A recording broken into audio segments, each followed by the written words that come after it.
J'étais là, figé sur la terrasse glaciale d'une propriété en Normandie, le vent fouettant mes joues rougies, mais ce n'était pas le froid qui me faisait trembler. Mes larmes se mêlaient à une colère brûlante, et les mots, ceux de Sophie, la cousine de Julien, résonnaient encore. Tu es impuissant, Julien. Notre mariage est une blague. Avais-je vraiment crié ça? Oui, je crois bien. Le jardin, avec ses roses d'hiver taillées au cordeau, me semblait soudain hostile. Il fallait que je sache, il fallait que j'entende la vérité de sa bouche, pas de celle des commérages. Julien était derrière moi, sa voix coupante comme une lame. Pourquoi tu les laissais se faire? Il s'était rapproché, son visage fermé, impénétrable. Mais je connaissais maintenant ses yeux gris acier. Quand il devenait ainsi, c'était le signe avant-coureur d'une tempête. Les laisser faire, quoi? Avais-je hurlé en me retournant. Dire ces choses, que tu es, que tu n'es pas un homme, que notre mariage n'est qu'une façade, une comédie grotesque. Le silence qui suivit fut assourdissant. Il était là, devant moi, un monolithe, ses épaules larges coupant la lumière froide de l'après-midi normand. Les gens croient ce qu'ils veulent, avait-il dit, sa voix étrangement calme. Mais cette calme, je savais, c'était le calme avant l'orage. Ce n'est pas une réponse, Julien. J'avais fait un pas vers lui, ma main tendue, hésitante. J'ai besoin de savoir. Est-ce que tout ça, nous, j'avais fait un geste vague entre nous, est-ce que tout ça est un mensonge? À ce moment précis, j'ai eu une vision comme un flash. Mon père, il y a des années, m'avait dit « Marie, ne te fie jamais aux paroles, mais aux actions. Et surtout, méfie-toi de ce qui semble trop beau pour être vrai. » Ce mariage, ce conte de fées bancal où j'étais censé sauver ma famille de la ruine, il m'avait semblé, dès le début, suspect. Mais ce n'était pas un prince charmant qui se tenait devant moi, c'était un homme d'affaires redoutable. Et maintenant, peut-être, un imposteur. Julien avait comblé la distance entre nous en deux grandes enjambées. Il avait attrapé mon menton, relevant mon visage, et ses yeux, oh, ses yeux étaient devenus de pur brasier. « Tu veux la vérité? » avait-il soufflé, sa voix rauque, presque un sifflement. « Oui, » avais-je répondu, le cœur battant à toute ombre. « La vérité, » continua-t-il, son front reposant contre le mien, me coupant presque le souffle avec la force de sa proximité, c'est que j'ai laissé courir cette rumeur parce que c'était pratique. Ça éloignait les croqueuses de diamants et les mondaines. Puis il s'était penché encore plus, ses lèvres frôlant les miennes. Mais après, tu es arrivé, avec ta fierté têtue et tes yeux terrifiés. Pourquoi? Avais-je à peine chuchoté. Ma tête tournait. Parce que je te veux, Marie, avait-il dit, les mots vibrant contre mes lèvres. Je te veux de toutes les manières possibles pour un homme, et cette foutue rumeur est la seule chose qui m'empêche de te prendre là, tout de suite, sur la terrasse de ma mère. Mes genoux avaient enflanché. Mais comment en étais-je arrivé là, sur cette terrasse, à exiger des vérités brûlantes d'un homme qui était, il n'y avait pas si longtemps, un parfait étranger? Il faut rembobiner un peu, revenir au début, ou presque. C'était il y a quelques mois, un hiver glacial à Paris. Ma vie était alors un tableau en noir et blanc, une mélodie funèbre de dettes et de scandales publics qui menaçaient de dévorer l'héritage de mon père. L'immobilier aussi, notre fierté, était en chute libre. J'avais 25 ans et je me sentais comme un navire en train de couler. Puis, Julien Dubois était apparu. Ou plutôt, son offre, une somme colossale capable d'effacer les erreurs d'une décennie. En échange, il voulait une image, une épouse, une femme avec un nom classique, une réputation irréprochable, qui ne poserait pas de questions. J'étais le mouton sacrificiel, ou peut-être la seule assez désespérée pour dire oui.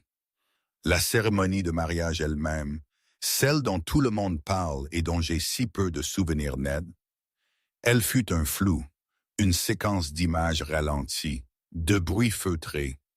Je me souviens de l'odeur des roses d'hiver et de l'encens froid dans l'immense église parisienne, Saint-Germain-des-Prés, je crois. Ou était-ce Saint-Eustache? Je mélange toujours un peu les églises historiques de Paris.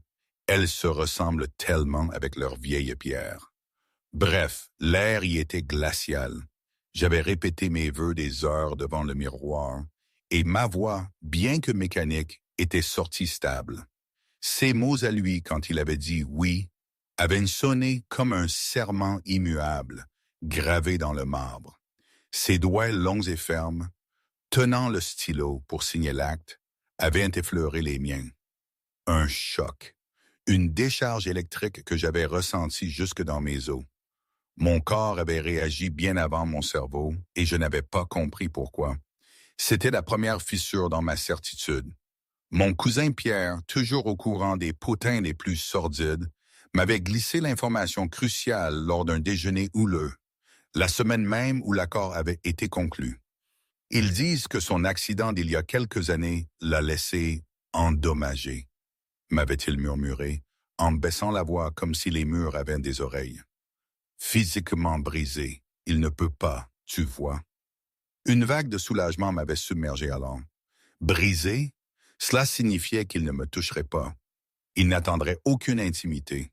Ce ne serait rien de plus qu'une fusion, un arrangement froid et stérile où je jouerais le rôle de l'épouse trophée en public, mais resterais complètement en sécurité et seul en privé. Il ne me voudra pas, je m'étais répété, comme un mantra, mes yeux fixés sur l'autel de la basilique cathédrale de Saint-Denis, où aurait lieu la cérémonie. En sécurité. Quel mot étrange à utiliser le jour de son mariage. Mais l'argent, la survie de ma famille, ça n'avait pas de prix.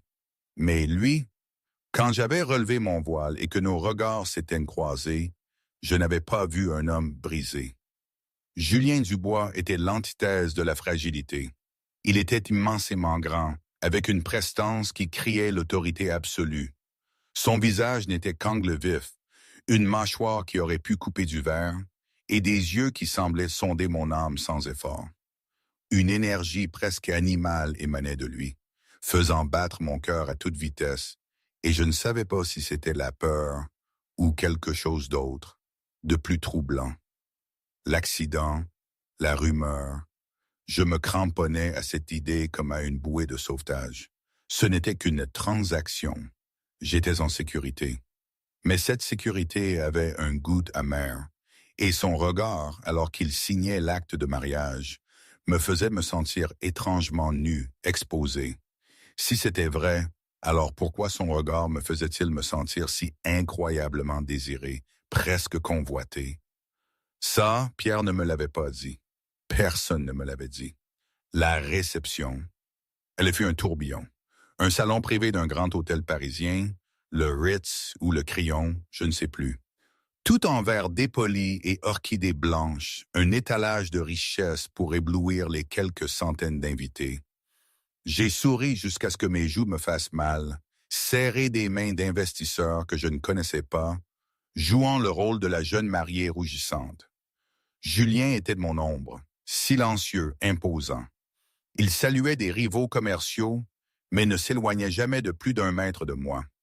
Pendant les discours, il tenait un verre de scotch dans une main et de l'autre, il plaçait sa paume à plat contre le bas de mon dos. Le contact était si léger que j'aurais pu l'imaginer. Mais la chaleur filtrant à travers la soie de ma robe était indéniable. Ses doigts étaient fermes, possessifs, marquant son territoire. J'avais du mal à déglutir, serrant ma flûte de champagne. Pourquoi mon pouls s'emballait-il ainsi? J'avais jeté un coup d'œil furtif. Julien regardait droit devant lui, son visage un masque d'indifférence.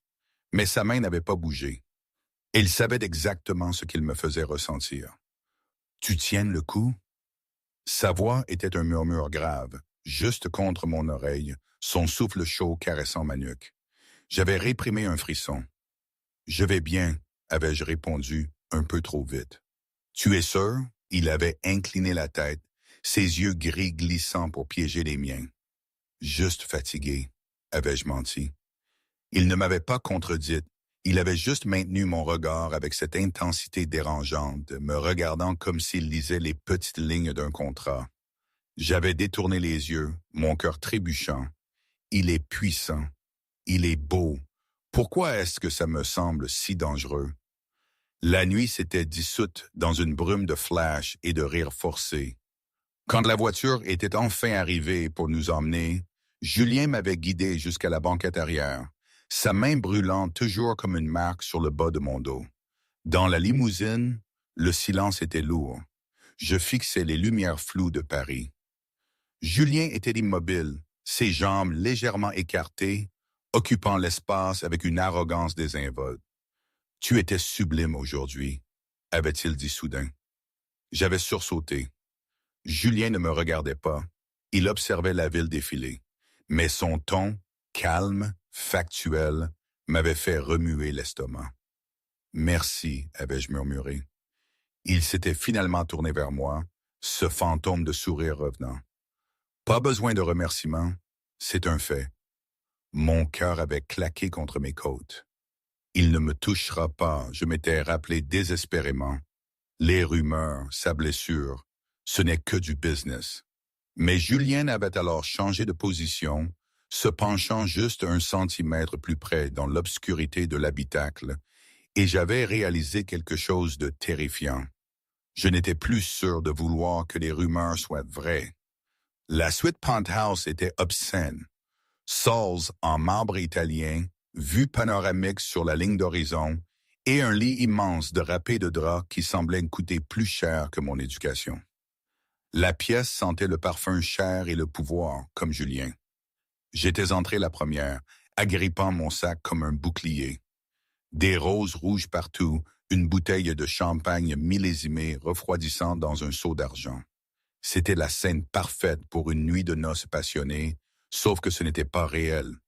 Il ne me touchera pas, je m'étais répété désespérément.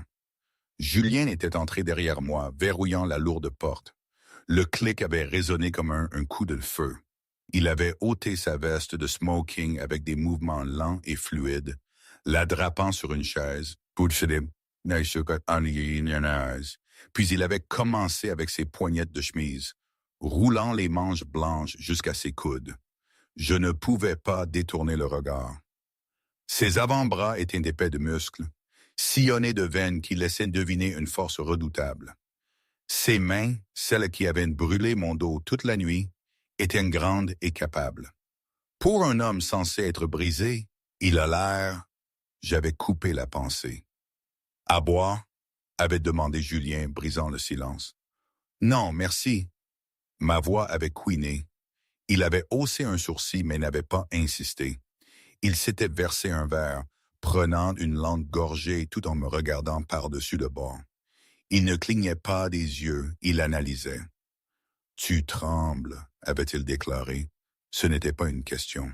« Non. Tu mens. » J'avais senti la chaleur monter à mes joues, croisant les bras pour paraître défensive. Ça a été une longue journée. Julien avait posé son verre et fait 2 pas vers moi, juste assez pour envahir mon espace personnel, laissant son parfum, ambre et air hivernal, m'envelopper. « Marie », avait-il dit, la façon dont il prononçait mon nom, étirant les voyelles, m'avait semblé incroyablement intime. « Je ne vais pas te toucher ce soir. » J'avais levé les yeux, grands ouverts. « Tu n'as pas besoin de me regarder comme si j'étais un monstre », avait-il poursuivi, sa voix baissant d'1 octave. « Je sais que ce mariage n'était pas ton rêve. Ce n'était pas vraiment le mien non plus. Je ne force pas les choses. » J'aurais dû soupirer de soulagement. C'était la confirmation dont j'avais besoin. La rumeur était vraie, ou du moins le résultat était le même. J'étais en sécurité. Alors pourquoi avais-je ressenti une vive pointe de déception dans mon ventre? « Merci », avais-je réussi à murmurer. Julien avait incliné la tête, étudiant mon visage. « Mais », et le mot avait plané dans l'air comme une menace, cela ne signifie pas que je n'en ai pas envie. Mon souffle s'était coupé. Quoi? Il m'avait rendu ce demi-sourire, petit, contrôlé, dévastateur. « Bonne nuit, Marie », fut tout ce qu'il dit. Il s'était retourné et était entré dans la salle de bain, fermant la porte. J'étais resté figé au milieu de la suite de luxe, mon cœur battant si fort qu'il me rendait sourde. Cela ne signifie pas que je n'en ai pas envie. Quel genre de jeu jouait-il? J'avais changé rapidement, enfilant le pyjama de soie que l'hôtel avait préparé. Il était fin, glissant sur ma peau comme de l'eau. J'avais croisé mon reflet dans le miroir. J'étais pâle, spectral. J'avais pris une robe de chambre dans le placard et l'avais nouée serrée, faisant un double nœud à la ceinture.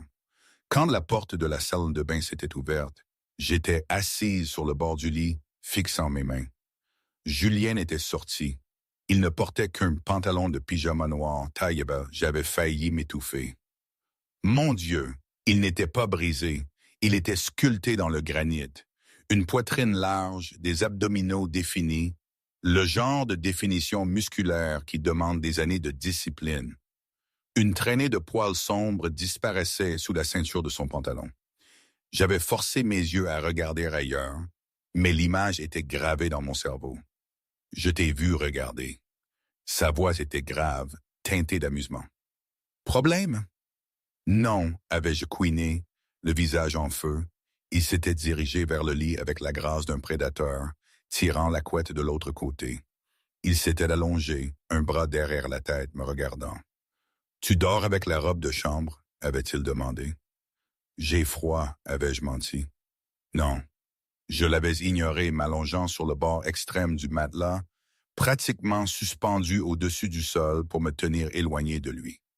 Le silence était suffocant. J'entendais sa respiration régulière. Je pouvais sentir la chaleur rayonner de lui comme un four. « Marie? » Oui, je ne m'étais pas tourné. « Détends-toi, je t'ai dit que je ne ferais rien. » Je suis détendu. « Alors pourquoi tu serres cet oreiller comme si c'était un radeau de sauvetage? » J'avais réalisé que mes phalanges étaient blanches.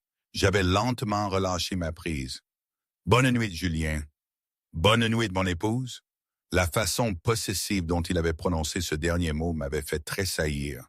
J'avais serré les yeux. Il est incapable. Il est froid. Tu es en sécurité. Mais alors que le sommeil m'emportait enfin, la dernière chose que j'avais vue était la façon dont Julien m'avait regardé en sortant de la salle de bain, comme si j'étais la seule eau dans un désert. Et le plus effrayant, je n'étais plus sûr de vouloir avoir soif. Je m'étais réveillé avec la sensation étrange que la gravité de la pièce avait changé. La lumière du matin, froide et grise, filtrait à travers les rideaux transparents du penthouse. J'avais tourné la tête lentement. L'autre côté du lit était vide, mais les draps étaient froissés, conservant encore l'empreinte du corps de Julien. J'avais relâché un souffle que je ne savais pas retenir. Une partie de moi était soulagée, mais une plus petite partie, traître, ressentait une vive pointe de déception. « Reprends-toi, Marie, » m'étais-je reproché. « Tu veux qu'il s'en aille, tu te souviennes du plan. » Le bruit de l'eau qui coulait venait de la salle de bain. J'avais profité de ce moment pour me glisser hors du lit et marcher jusqu'à la fenêtre du sol au plafond. Paris se réveillait en dessous, un quadrillage d'acier et de vapeur. Cela paraissait si normal, comme si je n'avais pas passé ma nuit de noces à dormir sur le bord d'un matelas, à côté d'un étranger qui était maintenant mon mari légal. La porte de la salle de bain avait cliqué. J'avais fait demi-tour instinctivement. L'air m'avait manqué. Julien se tenait dans l'embrasure, comme la veille. Une serviette était nouée bas autour de ses hanches, des gouttelettes d'eau s'accrochaient à sa poitrine nue, scintillantes sur sa peau. Ses cheveux sombres étaient humides, tombant en désordre sur son front. S'il ne m'avait pas regardé avec cette intensité terrifiante et calculée, il aurait pu paraître presque humain. « Bonjour », avait-il dit, sa voix rauque de sommeil, un murmure grave qui vibrait dans ma poitrine. « Bonjour », avais-je réussi à articuler, forçant mes yeux vers la fenêtre. Il était passé devant moi pour prendre une valise, peu gêné par son état de déshabillage. « Bien dormi? »« Oui », avais-je menti. En réalité, j'avais passé des heures à fixer le plafond, hyper consciente de sa respiration profonde, de la chaleur qui émanait de lui. de la façon dont il avait murmuré quelque chose dans l'obscurité et s'était rapproché de moi. « Bien, » avait répondu Julien. Je pouvais presque entendre son sourire dans sa voix. Il sait que je mens. La lune de miel fut une semaine dans la propriété privée des Dubois à Courchevel, au cœur des Alpes. Isolé, enneigé, loin des regards indiscrets et des drames familiaux. Mais la réalité n'avait rien à voir avec l'isolement froid auquel je m'attendais. Julien était attentif, absurdement attentif. Il se souvenait exactement de la façon dont je prenais mon café. Noir, 2 sucres. Il ouvrait les portes. Il posait sa main sur le bas de mon dos chaque fois que nous empruntions les chemins glacés du chalet. Il tirait ma chaise au dîner. Des petits gins, de simple manière, vraiment. Mais venant de lui, il semblait lourd, chargé de ce sens. Chaque fois qu'il me touchait, ma peau picotait d'électricité. Le 3e soir, nous marchions le long d'un sentier enneigé près des limites de la propriété. Le coucher de soleil peignait les montagnes en violet et or. Je m'étais arrêté, me tournant pour lui faire face. Julien s'était arrêté aussi, les mains dans les poches de son manteau de laine, regardant ma respiration s'évaporer dans l'air froid. « Puis-je te demander quelque chose ?» avais-je lâché. Il avait haussé un sourcil noir. « Vas-y. » « Pourquoi as-tu accepté ça? » Les mots avaient jailli. « Tu n'as pas besoin des connexions de ma famille. Tu n'as certainement pas besoin de l'argent. Tu aurais pu avoir n'importe qui. Pourquoi moi? » Julien avait fait un pas de plus. Le craquement de la neige sous ses bottes sonnait comme un coup de fusil dans les bois silencieux. « Tu penses que j'ai besoin d'une raison logique pour tout? » avait-il demandé doucement. « Tu es un homme d'affaires, Julien. Tu ne fais rien sans un retour sur investissement. » Il avait incliné la tête. Peut-être que j'en avais juste marre de rentrer chez moi dans une maison vide. Ça sonnait dangereusement honnête. J'avais senti ma poitrine se serrer. Alors n'importe quelle mondaine désespérée aurait fait l'affaire, avais-je défié. Julien était entré dans mon espace personnel. Maintenant, je devais lever les yeux pour rencontrer les siens. Je ne voulais pas seulement un corps chaud, avait-il dit. J'aurais choisi quelqu'un qui ne me regarde pas de travers devant son café du matin, quelqu'un qui ne resterait pas éveillé toute la nuit à essayer de comprendre si je suis un méchant. J'avais avalé difficilement. « Et tu es un méchant? » Julien avait levé une main gantée. Lentement, il avait effleuré un flocon de neige de mes cheveux, ses phalanges caressant ma joue. Le toucher était doux, terrifiant de douceur. « Ça dépend, » avait-il murmuré, ses yeux verrouillés sur les miens, « de ce que tu considères dangereux. » Chaque terminaison nerveuse de mon corps s'était allumée. « Julien, dis-moi, » avais-je murmuré, à bas de souffle. « Je ne sais pas quoi penser de toi. » Sa bouche s'était courbée en ce demi-sourire dévastateur. « Bien, alors nous sommes quittes. » Il avait baissé sa main et était passé devant moi, retournant vers le chalet, me laissant seul dans la neige, le cœur battant à tout rompre, me demandant pourquoi je me sentais soudain plus froide maintenant qu'il n'était plus à mes côtés. Ce soir-là, après une longue douche chaude pour laver la confusion, j'étais retourné dans la chambre, enveloppé dans une serviette. Sur le lit, il y avait une boîte. À l'intérieur, il n'y avait pas le pyjama en flanelle que j'avais emporté. C'était une nuisette en soie, de la dentelle blanche, à peine là. Un cadeau de Julien. J'aurais dû l'ignorer, j'aurais dû enfiler mon jogging. Mais quelque chose, la curiosité, la défiance, m'avait poussé à enfiler la soie. Elle épousait mes courbes comme une seconde peau. Je m'étais regardé dans le miroir et j'avais rougi.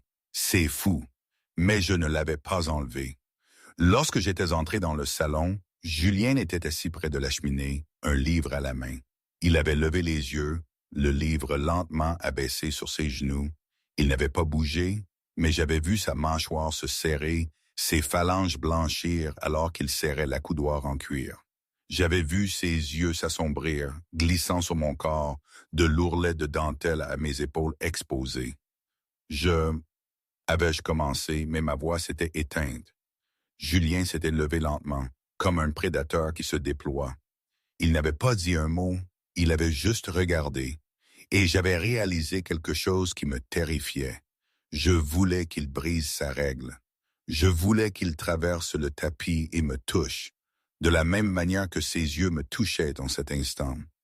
Mais Julien avait pris une inspiration nette, avait regardé le feu et avait parlé, sa voix tendue. « Bonne nuit, Marie. » Il était passé devant moi dans la chambre, me tournant le dos. Je suis resté près du feu, ressentant quelque chose de pire que la peur. Je me suis senti rejeté. Le lendemain matin, l'air entre nous était tendu. J'avais enfilé rapidement une robe pull et des bottes, en colère contre moi-même pour la veille. Idiote, m'étais-je dit. Il a promis qu'il ne te toucherait pas. Pourquoi es-tu en colère qu'il ait tenu parole? Nous marchions dans le couloir principal du chalet vers la salle à manger. Un chariot de nettoyage avait laissé une trace humide sur la pierre polie. Je ne l'avais pas vue. Le talon de ma botte avait glissé, je m'étais penché en arrière. Avant que je ne puisse heurter la pierre, un bras s'était enroulé autour de ma taille comme une barre de fer. Il m'avait tiré contre sa poitrine avec une force qui m'avait coupé le souffle.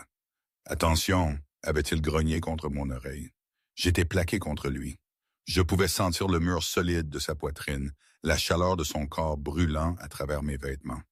Sa main était largement ouverte sur mes côtes, ses doigts s'enfonçant de manière possessive. « Merci !» avais-je bégayé. « Ça va ?» Il ne m'avait pas lâché. J'avais hoché la tête, incapable de parler.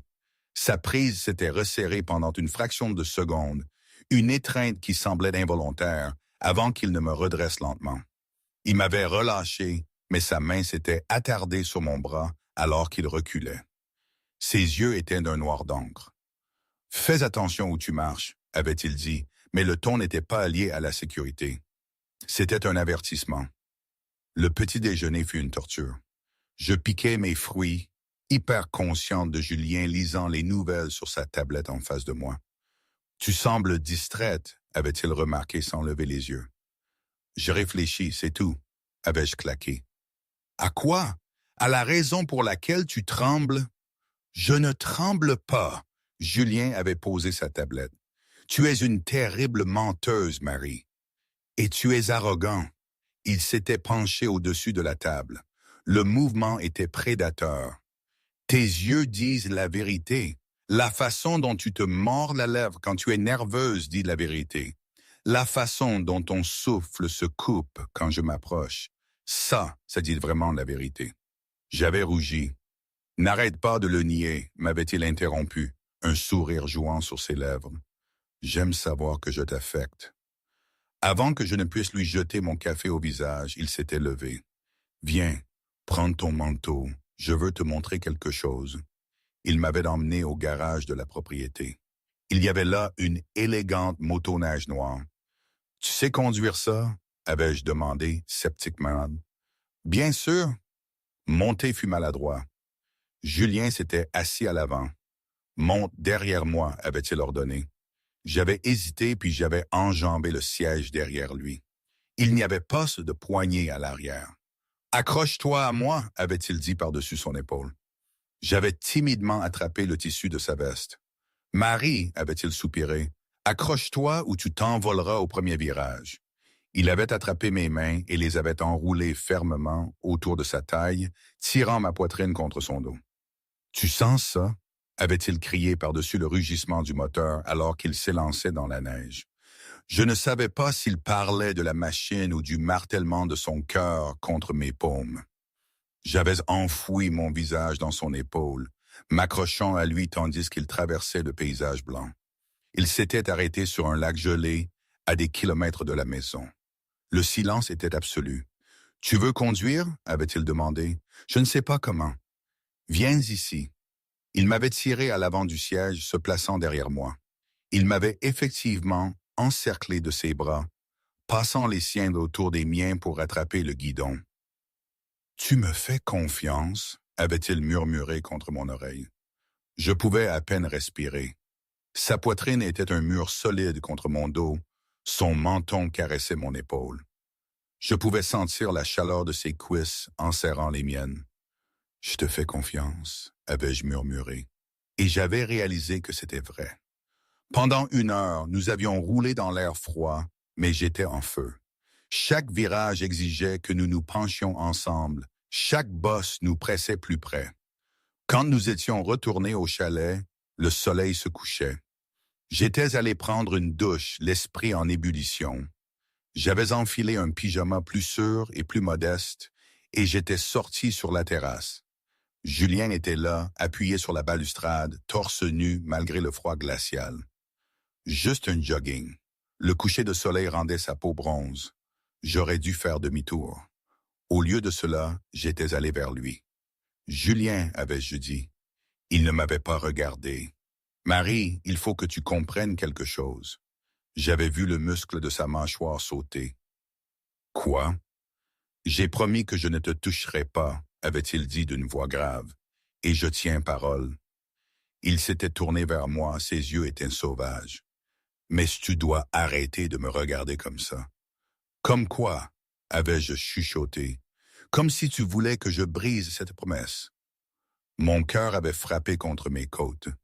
Et si je le fais? La confession avait plané dans l'air glacial. Julien avait fermé les yeux, inspirant brusquement. Quand il les avait rouverts, le contrôle se fracturait. « Ne joue pas, Marie, m'avait-il averti. « Je ne joue pas. » Il avait tendu la main, ses doigts traçant ma mâchoire. Froid glacial, mais brûlant. Son pouce reposait sur le point de pulsation de mon cou, le sentant palpiter. « Tu es sûr? » avait-il murmuré. « Parce qu'une fois que je commence... » « Oui, avais-je soufflé. Julien avait souri, un regard sombre et affamé. Il s'était penché, réduisant la distance. « Dring, dring !» Son téléphone avait brisé le moment, bruyant, odieux. Julien s'était retiré instantanément, jurant à voix basse. Il avait attrapé le téléphone sur la table de la terrasse. Le travail. C'était toujours le travail. Son visage avait retrouvé son masque de PDG claquant en place. Il avait répondu d'un ton sec et froid, se détournant de moi. Le moment était mort. Julien était rentré sans me regarder, murmurant une excuse distraite.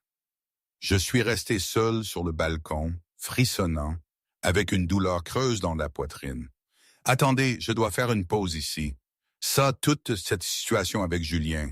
Le mariage, la rumeur absurde, ces rendez-vous qui ressemblaient à des épreuves de survie, et maintenant, ce moment sur la terrasse, interrompu par un stupide téléphone. C'était carrément absurde. Je veux dire, réfléchissez un peu. Un homme d'affaires ultra puissant qui prétend que l'unique raison de son union est un arrangement, mais dont chaque geste, chaque regard, chaque frôlement crie le contraire, et moi à me battre avec des démons intérieurs, à me demander si j'étais folle de désirer la vérité, de désirer lui. Dans ma banlieue parisienne, mes copines auraient dit « Il est complètement barré, ce mec ». Mais peut-être que le problème était là.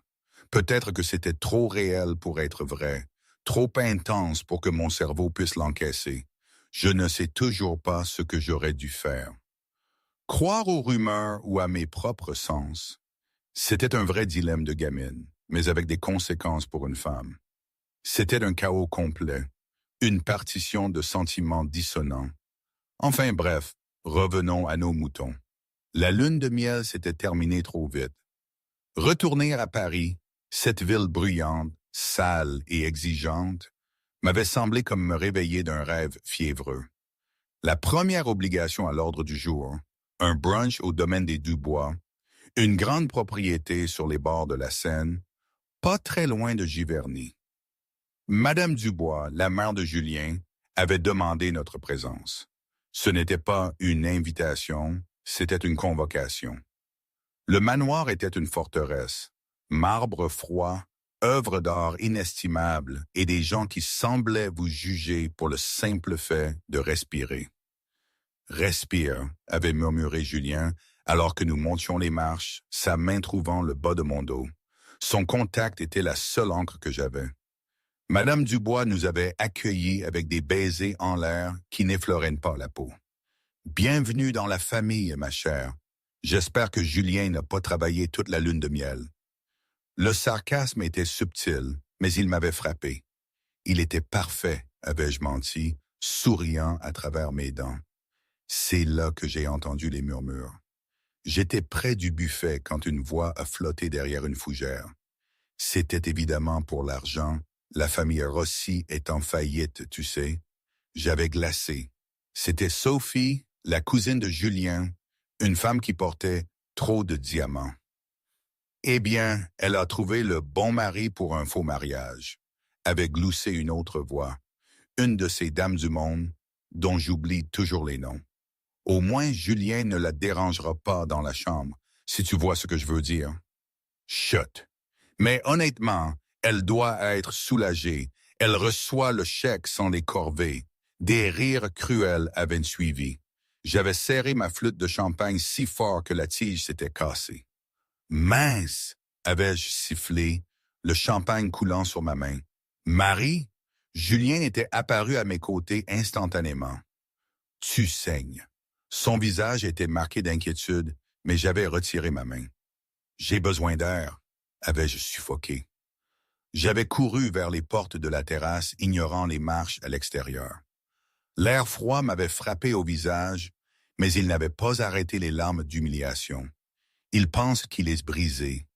Il pense que je suis une croqueuse de diamants. C'est là qu'on était revenu à la conversation du début.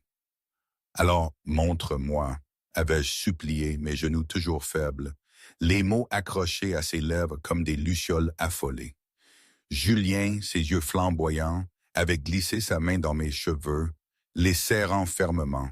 « Pas ici !» avait-il grogné. « Quand je te montrerai, ce ne sera pas quelque part où ma mère peut t'interrompre. Ce sera quelque part où je pourrai prendre des heures pour prouver exactement à quel point je suis capable. » Il s'était reculé, lissant mes cheveux. « Maintenant, retournons à l'intérieur et sourions. Parce que ce soir, nous réécrivons les règles. » Les jours qui ont suivi la confrontation dans le jardin furent étranges. Julien était distant, pas froid exactement, mais prudent, comme un homme essayant désespérément de ne pas faire exploser une bombe. Il quittait le penthouse tôt et rentrait tard, évitant de se retrouver seul avec moi. Je savais pourquoi. Il tenait sa promesse de ne pas me toucher tant que le moment ne serait pas venu. Mais cette distance, elle ressemblait à un rejet. En fait, je n'ai jamais vraiment compris ce qui s'est passé ensuite, ou dans quel ordre exact. Les événements se bousculent un peu dans ma tête quand je repense à cette période. Je me souviens d'une soirée organisée par Madame Dubois, une de ces réunions mondaines où l'on se sent jugé pour chaque mèche de travers. 50 personnes, peut-être plus, dans un restaurant chic du 8e arrondissement. J'étais en bleu marine, mon sourire poli comme une armure. Et c'est là qu'elle est apparue. Vanessa. Je reconnaissais ce type de femme immédiatement, même si je ne l'avais jamais rencontrée. Elle marchait avec l'assurance de celle qui possède la pièce. Superbe, cheveux noirs, robe rouge et des yeux qui se sont posés sur Julien comme un missile à tête chercheuse. « Julien, mon chéri !» avait-elle ronronné en s'approchant de notre table. « Ça fait trop longtemps !» J'avais senti Julien se raidir à mes côtés. « Vanessa, avait-il dit, son ton glacial, je ne savais pas que tu étais invitée. »« Ta mère a insisté, » avait répondu Vanessa, son regard glissant enfin vers moi avec un mouvement dédaigneux. « Tu dois être la femme. Marie, c'est ça? »« Oui, Vanessa Sterling. Julien et moi sommes de vieux amis. Ex-fiancés, en fait. » Vanessa avait tiré une chaise sans demander. Pendant l'heure qui a suivi, elle s'est donnée pour mission de me torturer. Elle a touché le bras de Julien, a ri trop fort à des blagues qu'eux seuls comprenaient, a évoqué des vacances qu'ils avaient prises il y a des années. Tu sais, Julien et moi avons failli nous marier, mais ensuite j'ai réalisé, eh bien disons qu'il y avait des problèmes de compatibilité dans la chambre. Elle avait souri narquoisement en ma direction. Mais je suis sûr que Julien t'a tout dit sur ses limites, n'est-ce pas? La table était devenue silencieuse. L'insulte était brutale. Une rage folle bouillonnait dans ma gorge. J'avais attendu que Julien craque, qu'il me défende, qu'il chasse cette femme, mais Julien était resté assis là, mâchoire serrée, endurant. Quand nous sommes finalement rentrés au penthouse, j'ai explosé. Qu'est-ce que c'était, pomme? Vais-je crier, jetant mon sac sur le canapé. C'était Vanessa. Qui est Vanessa? Avait dit Julien calmement, desserrant sa cravate. Et tu l'as juste laissé faire? J'avais pleuré, les larmes de frustration me piquaient les yeux. Elle a agi comme si elle te connaissait vraiment, comme si je n'étais qu'un bouche-trou temporaire pour un homme brisé. Julien s'était arrêté. L'air dans la pièce avait soudain chuté de 10 degrés. Il s'était dirigé vers moi lentement. Le regard dans ses yeux n'était plus calme. Il était prédateur. « Tu veux savoir ce que Vanessa sait? » avait-il murmuré, se penchant si près que nos nez se touchaient. « Oui. La vérité est que j'ai laissé cette rumeur survivre parce que c'était pratique. Ça éloignait les croqueuses de diamants et les mondaines. » Il avait incliné la tête. « Mais sais-tu ce qu'elle ne sait pas? » « Quoi? » avais-je soufflé. « Elle ne m'a jamais vu perdre le contrôle, Marie, » avait-il grogné. « Elle ne m'a jamais rendu fou comme tu le fais. » Mon cœur battait la chamade contre mes côtes. « Tu es jalouse, » avait observé Julien, une sombre satisfaction courbant sa lèvre. « Je t'ai vu serrer ton verre ce soir. Tu détestais qu'elle me touche. » Et d'alors, avais-je défié. « J'aime ça, » avait-il murmuré, « parce que ça veut dire que ce n'est plus seulement une affaire pour toi. » Il avait pressé son corps contre le mien, avec force. Il n'y avait plus de doute sur la réalité de la situation. Les rumeurs étaient un mensonge total, complet. « Dis-le, » avait ordonné Julien. « Dis ce que tu veux. » J'avais pris une respiration tremblante. « Je veux que tu arrêtes de garder tes distances. Je veux que tu me montres que les rumeurs sont fausses. » Julien n'avait pas attendu. Il m'avait embrassé. Ce n'était pas doux. C'était une collision, une libération de semaines de tension et de frustration refoulées. Ses mains étaient partout, dans mes cheveux, sur ma taille, me revendiquant avec une possessivité qui me faisait plier les genoux.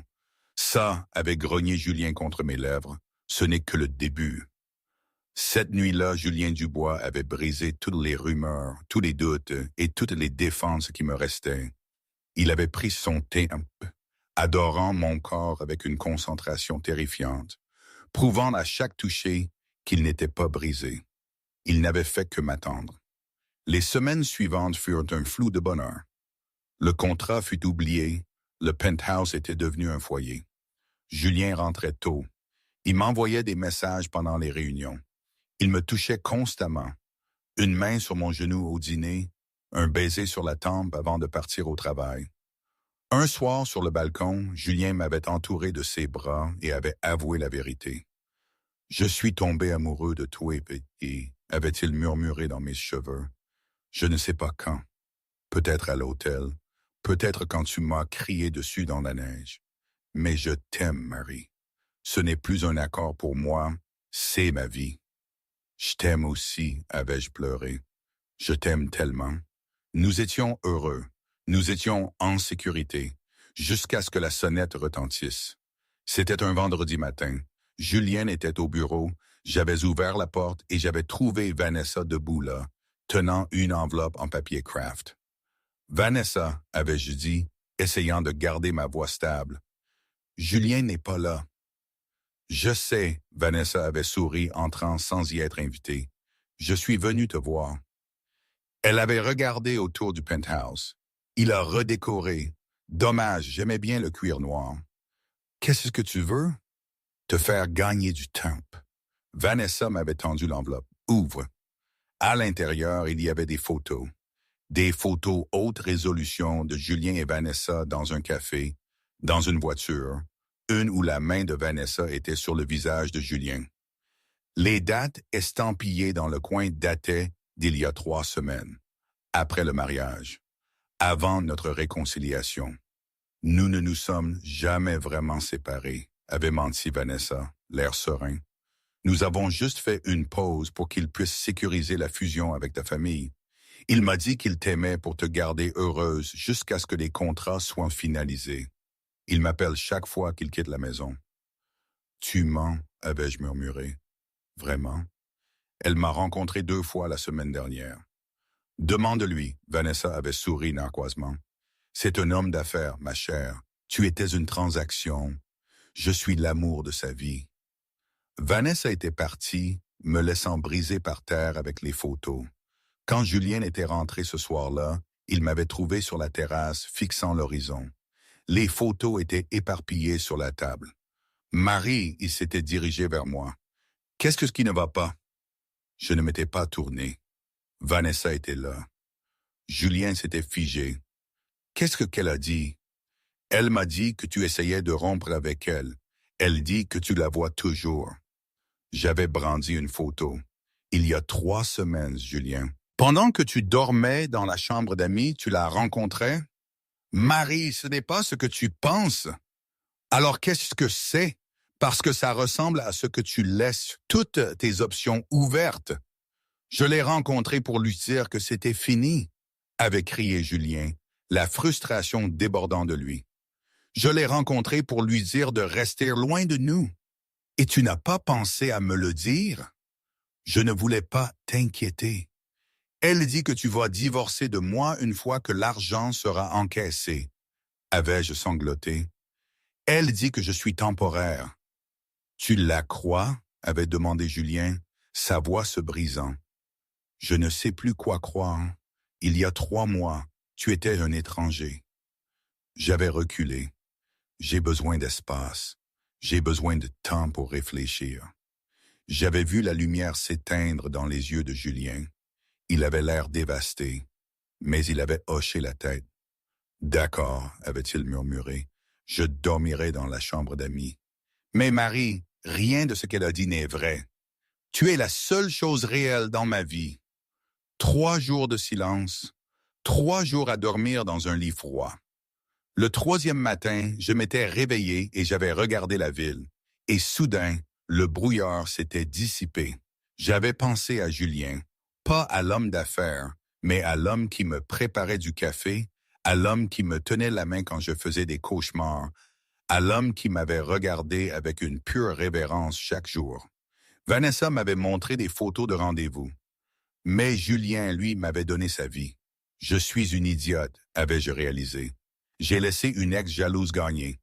J'avais couru hors de la chambre, désespéré de réparer les choses.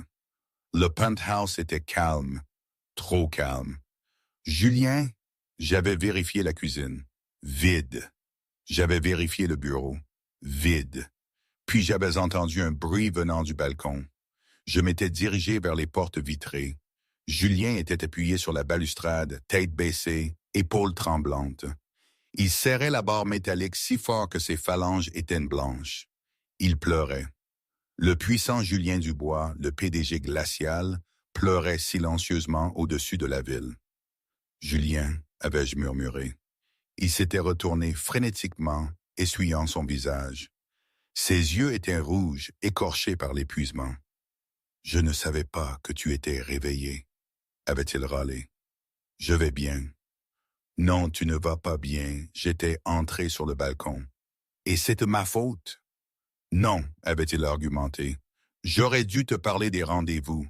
Je t'ai donné une raison de douter. »« Non. » J'avais pris son visage dans mes mains. J'ai passé 3 jours à me torturer, mais ce matin, j'ai réalisé quelque chose. Je ne t'ai pas épousé pour la sécurité. Je suis tombée amoureuse de toi. Julien m'avait regardé comme si j'étais un mirage. Quoi? Je t'aime, Julien. Je te fais confiance. Je suis désolé de l'avoir laissé s'immiscer dans ma tête. Je ne te mérite pas, avait-il suffoqué. Probablement pas, avais-je souri à travers mes larmes, mais tu es coincé avec moi. Julien m'avait tiré dans un baiser écrasant. Il avait le goût du sel et du soulagement.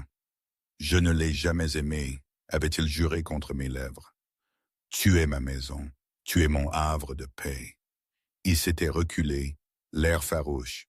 J'ai déjà déposé une ordonnance restrictive contre Vanessa. Elle est interdite de bâtiment, interdite de l'entreprise. Ma mère sait que si elle l'invite à nouveau, je couperai les ponts. Julien, tu n'as pas à... Si, avais-je interrompu, tu es ma priorité, toujours. Il m'avait soulevé sans effort, me portant de nouveau à l'intérieur. « Où allons-nous » avais-je ri. « Dans notre lit » avait dit Julien fermement. « Et je vais passer le reste de la journée et le reste de ma vie à te prouver que tu es la seule. » Et il l'a fait. Le contrat n'était que du papier. Les rumeurs n'étaient que du bruit. Mais l'amour entre l'héritière en détresse et le milliardaire brisé, ça, c'était la chose la plus vraie de tout Paris. Est-ce que c'était la fin parfaite? Je ne sais pas. Est-ce que les doutes disparaissent complètement? Non, pas vraiment. Parfois, une petite voix me chuchote encore des vieilles craintes, mais maintenant, Julien est là pour étouffer ces voix. C'est ça l'amour, non? Ce n'est jamais parfait, jamais tout blanc ou tout noir. C'est compliqué, c'est fait de hauts et de bas, de confiance et de petites peurs. Mais c'est notre histoire, et ça, c'est ce qui compte le plus. Ça me convient pour l'instant.